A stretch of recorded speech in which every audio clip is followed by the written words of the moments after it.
আসানসোল উত্তর বিধানসভা এলাকার রেল পাড়ি ড্রাগস মাফিয়াদের দৌরাত্ম্য চলছে। আসানসোল বাজার এলাকায় ল্যান্ড জেহাদ চলছে। এই অভিযোগ তুলে তৃণমূল কংগ্রেস তথা আসানসোল উত্তরের বিধায়ককে তোপ দাগলেন সুকান্ত মজুমদার। অভিযোগ অস্বীকার করেছে তৃণমূল কংগ্রেস। বুধবার এক দলীয় কর্মসূচিতে আসানসোলের বারাবণীতে সভা করেন কেন্দ্রীয় শিক্ষা প্রতিমন্ত্রী সুকান্ত মজুমদার। তার আগে আসানসোল বিজেপির দলীয় কার্যালয়ে বসে এক সাংবাদিক বৈঠক করে আসানসোল উত্তর বিধানসভা এলাকার রেলপাড়ে ড্রাগস মাফিয়াদের দৌরাত্ম্য চলছে, আসানসোল বাজার এলাকায় ল্যান্ড জিহাদ চলছে, এই অভিযোগ করেন সুকান্ত। পাশাপাশি এদিন মন্ত্রী মলয় ঘটক ও তার ভাই অভিজিৎ ঘটকের নাম করে একাধিক অভিযোগ তুলেছেন সুকান্ত মজুমদার। যে তৃণমূল কংগ্রেস নেতারা এরপরে ভোট পাবার জন্য হয়তো নিজের মন্দির, বাড়ির মন্দিরও হয়তো ঈদের গরু কাটার জন্য দিয়ে দেবে। আমার বলতে খারাপ লাগছে, কিন্তু তাদের পরিস্থিতি দেখে সেটাই মনে হচ্ছে যে ভোটের জন্য তারা যা ইচ্ছে তাই করতে পারে, সেই জায়গায় পৌঁছে যাচ্ছে এরা। আজকে আমরা অবাক হয়ে যাচ্ছি যে কয়লা কেলেঙ্কারিতে এই মন্ত্রী নাম বারবার জড়িয়েছে। সিবিআই বেশ কয়েকবার ডেকেছে, মন্ত্রী যাননি, বিভিন্ন অজুহাত দিয়ে পালিয়ে বেড়াচ্ছে।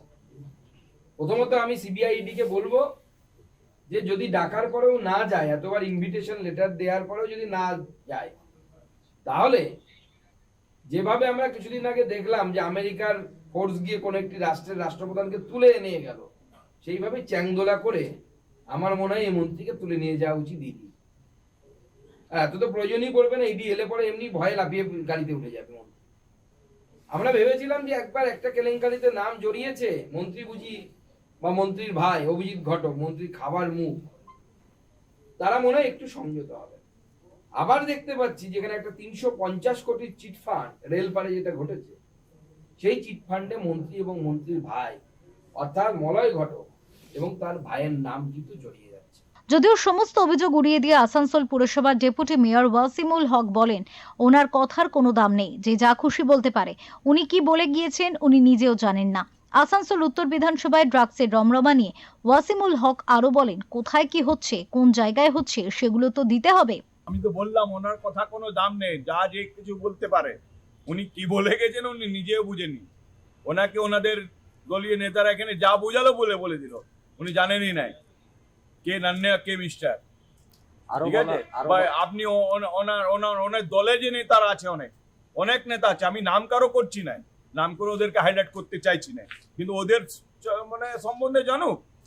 শুভেন্দু অধিকারীকে যখন টিএমসি দিল চোর বলছিল, আর এই শুভেন্দু অধিকারীকে দলে নিয়ে নিলে কোন ওয়াশিং মেশিনে ওয়াশ করলো, বুঝলেন? এইসব আছে মানে বেশি টাকা তোলার জন্য লোককে নাম করে দেয় যে এই লোকের এই আছে, তাহলে বেশি টাকাটা তোলা যাবে। নর্থে ড্রাগ তস্করি হচ্ছে এবং অভিযোগ করছেন, যে বাইরে হচ্ছে কোন জায়গা হচ্ছে সেগুলো তো দিতে হবে পারে বলছে। এটা আমাদের সরকারের পুলিশ যে আছে সেটা তো তদন্ত করে সব করছে।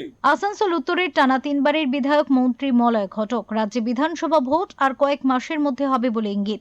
এমতাবস্থায় 26-এর নির্বাচনকে পাখির চোখ করে নির্বাচনী প্রচারে নেমে পড়েছে শাসক ও বিরোধী দলগুলি, যাকে ঘিরে আসানসোলের রাজনীতিতে শুরু হয়েছে রাজনৈতিক চাপানুতর।